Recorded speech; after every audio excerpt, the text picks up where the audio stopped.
lupa tekan tombol like, subscribe, komen, dan share video ini agar channel ini bisa berkembang dan semakin bersemangat. Assalamualaikum warahmatullahi wabarakatuh. Baik adik-adik, selamat berjumpa kembali pada hari ini Selasa 4 Mei 2020.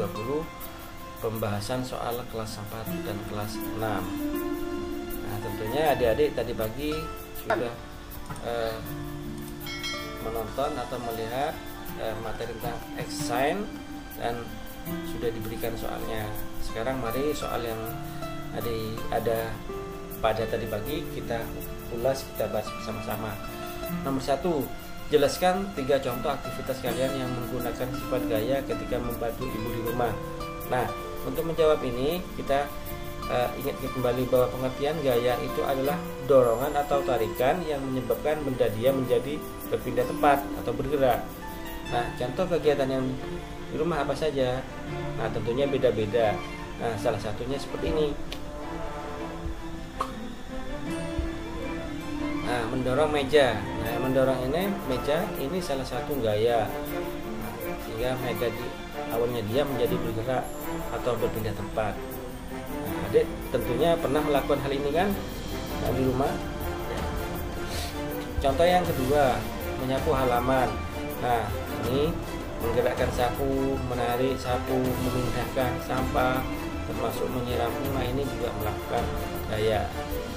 Berikutnya, membuang sampah yang ada di dapur.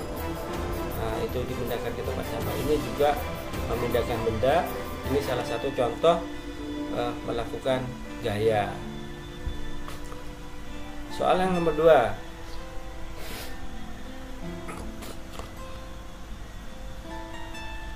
Lakukan percobaan jatuhkan 2 buah batu dengan ukuran berbeda secara bersamaan dari ketinggian yang sama. Apa yang akan terjadi? Tuliskan hasil percobaanmu. Nah, ini suatu misal ada 2 buah batu, ukurannya berbeda, kita lepaskan dari ketinggian tertentu. Dan apa yang terjadi? Ternyata dia nyampai di tanah secara bersamaan. Kenapa hal ini terjadi? Karena batu jatuh secara bersamaan karena kecepatan gaya gravitasi tetap sama, yaitu 9,8 meter per sekon, meskipun ukurannya berbeda. Jadi kecepatannya ini tetap terhadap benda apapun, kecepatannya gaya gravitasi itu 9,8 meter per sekon. Itu yang menyebabkan benda jatuhnya tetap bersamaan. Soal nomor 3. Tulislah pengamatanmu dalam bentuk laporan sederhana terhadap percobaan menara mur heksagonal. Nah, perhatikan ini. Ini ada sebuah magnet, terus di atas sebuah magnet ini ada penggaris. Nah, terus ada mur yang disusun seperti menara. Ternyata mur ini bisa tegak. Karena kenapa hal ini bisa terjadi?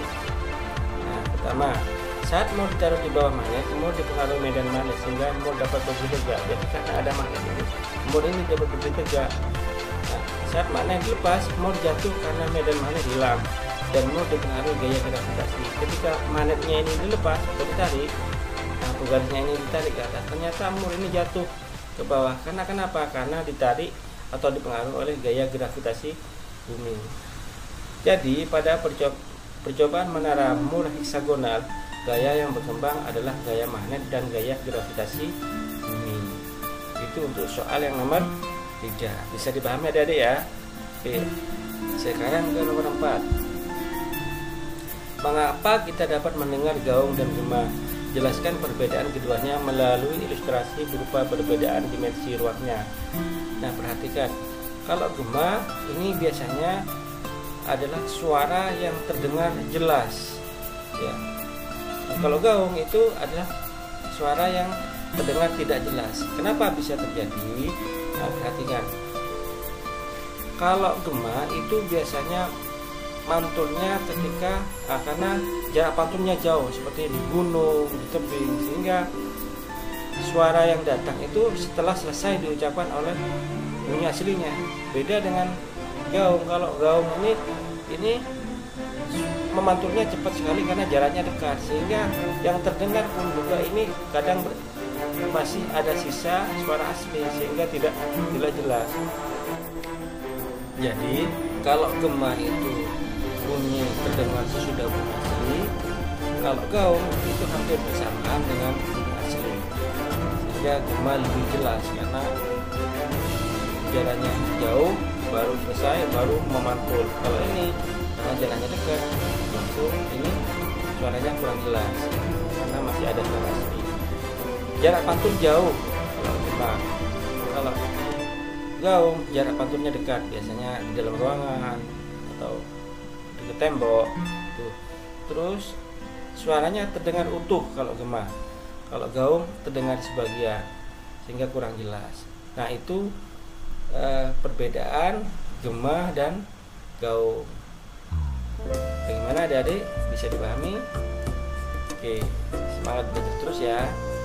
Saya rasa itu pembahasan untuk hari ini. Saya akhiri dulu. Assalamualaikum warahmatullahi wabarakatuh.